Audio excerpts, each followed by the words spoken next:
All right, today I want to talk about throwing a football for a return to throw process for an overhead or rotational athlete, typically in baseball.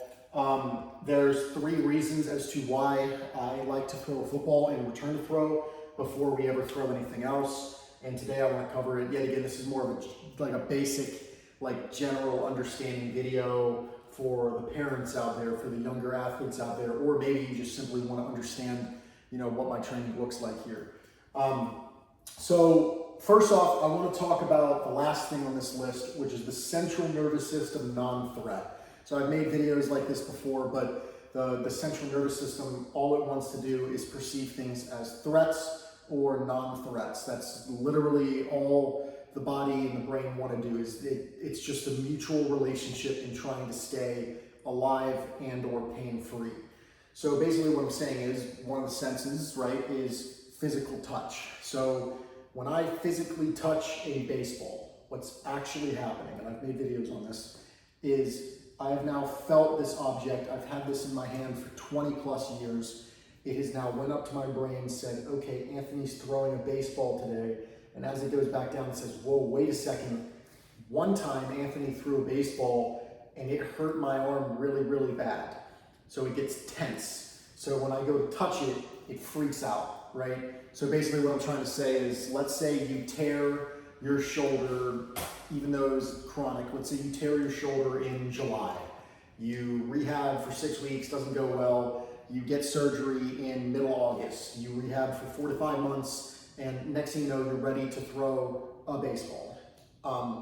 Don't, because you don't want the first thing that it feels in throwing to be this, because the last time it happened was 6 months ago, and it still remembers that. It's very smart. So what you want to do is throw a football first. This is a really good way to reintroduce throwing an object. Med balls are a great thing. Before we even throw a football overhead, my athletes for 2 to 3 weeks will take med balls and scoop toss, shot put, some overhead drop throws, some 45-degree slams, stuff like that. But this is a great way to do it because now it's feeling this and it's like, okay, this is a little new for me. I'm comfortable with it. It wasn't the last thing that tore my arm. So I've had a lot of success with this. In my return throw process myself, there was not a single football throw that ever hurt my arm at any distance. I could throw this as hard as possible, but as soon as I picked up a baseball and went like this, everything shut down. So that's the central nervous system. Secondly, the very obvious one, this is heavier. So a baseball is like 5.2 ounces. This is a heavier object. And the importance of that is, since it's heavier, you are actively creating layback. So in rehab, it's great to gain range of motion using, impulses and isos and joint moves. But as you go to throw, that's the most external you're gonna get, is just simply from throwing an object.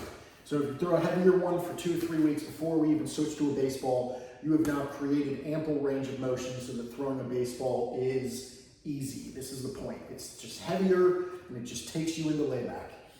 The last one I want to talk about is supination of the wrist. So when you hold on to a baseball, your wrist is locked when throwing a fastball. You come through this way, right? Everybody talks about sliders hurting the elbow and the arm. Don't believe that. It's the fastball. This is bad.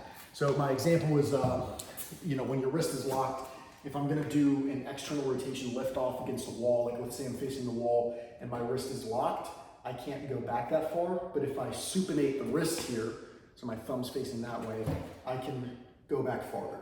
That's just simply how the wrist and the elbow and the shoulder work together, is in that natural supination. That's how the arm wants to throw. Supinate to pronate, supinate to pronate, like a changeup, right? When you hold on to a football, you are naturally supinated. You just naturally, the thumb's here, and you come through and you flick. Thus, going back to the heavier thing that I was talking about, yes, you go back heavier, but also it's supinated, thus you get deeper. Great way to train layback.